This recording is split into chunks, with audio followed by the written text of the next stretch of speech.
Well, hello there, my patients. This is DrJoeystein, and today we are going to be doing a different kind of review. Oh, no, not that kind of review. No, today we are going to look at... Red box. Transformers Rise of the Dark Spark. Get rid of that nasty. Anyway, the game is developed by Edge of Reality. It has no multiplayer component, and it's tied with Michael Bay's movie franchise. Now, the most important thing, besides it being connected to the Michael Bay franchise, is that it's not developed by High Moon Studios, who created the wonderful and underrated games War for Cybertron and Fall of Cybertron. So, do you think that tells us anything? I, for one, think it does. So, that's why I think this needs to be reviewed. But, due to time constraints, this isn't going to be a typical 15-minute review. This is going to be what I'm going to call an ER review. Like 6 minutes, or whatever. Telling you real quick, diagnosing this, and telling you if you should play it or not. Will I prescribe it to you? I don't know. So is Transformers Rise of the Dark Spark a worthy follow-up to High Moon Studios' epic games? Or is it an unholy aberration of them and needs to be cast into another universe? Let's go back in time with the Dark Spark and find out with, of course, Michael Bay explosions. Woo! Love you, Michael Bay. Not really. The game copies everything from Fall of Cybertron and hardly explores any new ground. The solid third-person shooting mechanics are here, along with the diverse amount of weapons, ability to transform into varying vehicles to utilize more powerful weaponry, and so forth. You can also boost through the air to other platforms and change your light and heavy weapon loadout at checkpoint-placed Teletran 1 stations. However, there's just something off about the movement of the Transformers and the way their vehicle forms control. I describe these as feeling too snappy and unrefined, if that makes sense. One of the only distinct differences to note is the gearboxes. These are unlocked by doing various challenges and allow you to obtain weapon upgrades, hacks, and abilities. No longer is there currency, but instead a chance-like system by which you obtain hacks. They make the game harder but more rewarding in multiple ways, and abilities. Speaking of those, no longer do characters have distinct abilities in the campaign. You receive them as consumables that can be replaced at Teletran 1 stations. However, accessing these gearboxes and managing their contents is a long, annoying process that's simply cumbersome game design, which had me, for instance, using abilities far less than I used in the previous games. The enemy AI is decent but quite laughable at points. The level design is straightforward and bare. There are brutal difficulty spikes for some reason, and the combat drags on with no creative or meaningful traversal sections or boss fights. All the framework is here from the past, but lacks a soul and energon that inhabited it then. Like the gameplay, all the weapons, transformations, and general sound effects are exactly the same as in the previous games, so I have no complaint in this area since it was already, done well by High Moon. Much of the original cast for the previous games returns here for the voice acting, which consists of notable people who worked on the original TV series. Hearing the greats like Peter Cullen and Fred Tatasciore reprise their roles as Optimus and Megatron, respectively, is great, but the lines written for them and all the other characters dampens their otherwise fine performances. Well, except Drift, who has a weird lisp and the personality of a doorknob. What is this Dark Spark? A weapon? Yes, Optimus. You must tell me what this Dark Spark is.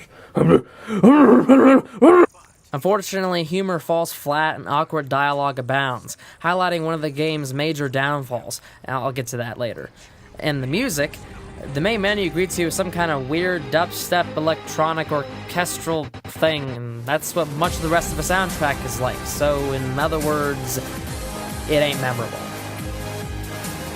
Here's an illustration for you. War for Cybertron may have had a lot of similar environments, but I thought High Moon mixed things up quite a bit with what they could work with, despite what critics say. I will admit, though, that Fall of Cybertron was a definite step up that had a diverse set of unique, surprising locales that kept things fresh. So, visually, Rise of the Dark Spark is like a worse version of War for Cybertron, trying to be Fall of Cybertron. The different environments are there, but much of them look too familiar and drab.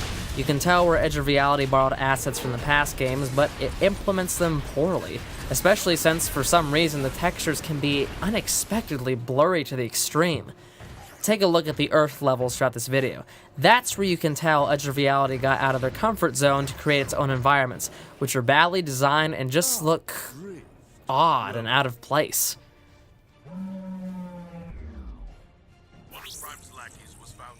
I almost want to say that the advertising for this game's story was a trick. It talked of linking the Transformers universes together with the Dark Spark, but that never actually really happens in the story. You only get to see the artifact jump across time.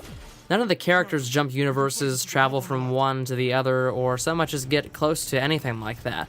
The entire plot can be summed up as the Autobots and Decepticons fighting for control over the Dark Spark in both universes in the past on Cybertron and present on Earth.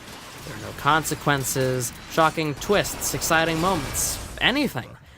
This predictable by-the-numbers tale adds nothing of value to the story canon that High Moon started and doesn't even make any sense with its connection to Age of Extinction.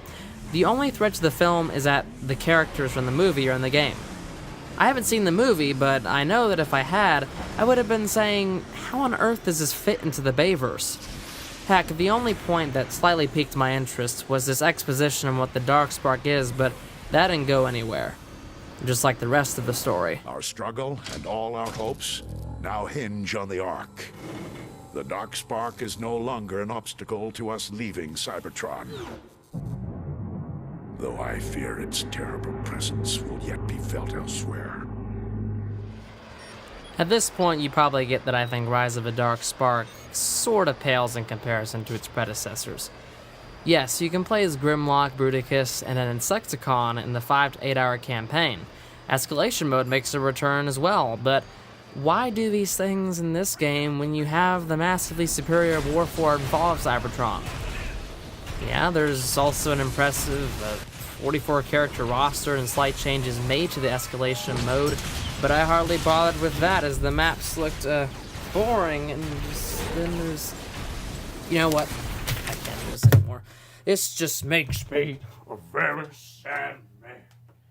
Activision had to go and quit High Moon Studios to make the PS3 and Xbox 360 port of Call of Duty Advanced Warfare. As a massive promoter of the first two games, I came into Rise of a Dark Spark with an open mind. Everything was screaming to me that I should expect the worst. But I remained optimistic that Activision wouldn't dare allow the building legacy of Transformers games that High Moon was creating to be tarnished. But I was wrong. Here lies the premature downfall of the Transformers games with a rushed project that has none of the geeky passion or respect, love, and care the High Moon so visibly poured into their work. Here's hoping they'll return someday. Transformers: Rise of a Dark Spark receives a pitiful 4 out of 10. I thought this day would never come. Yep, it wasn't a very good game. It's a real bummer to be sure, but gotta review it right. So here's hoping for the future. The High Moon Studios will come back one day to make the true sequel to Fall of Cybertron, which is somewhat doubtful.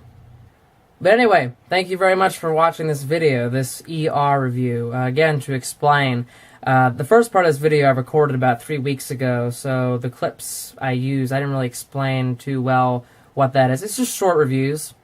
That's it. So if you'd like to see more of those instead of my bigger 15-minute reviews, I might be up to do that if you let me know in the comment section below, because these video reviews take me a long time and I really don't have time for them. So, but if you want to see more of those, I think I might be willing to do them somewhat more often. So other than that, stay tuned for the Transistor Dr. J Plays. I'm slowly working on that and any other videos I have for the future.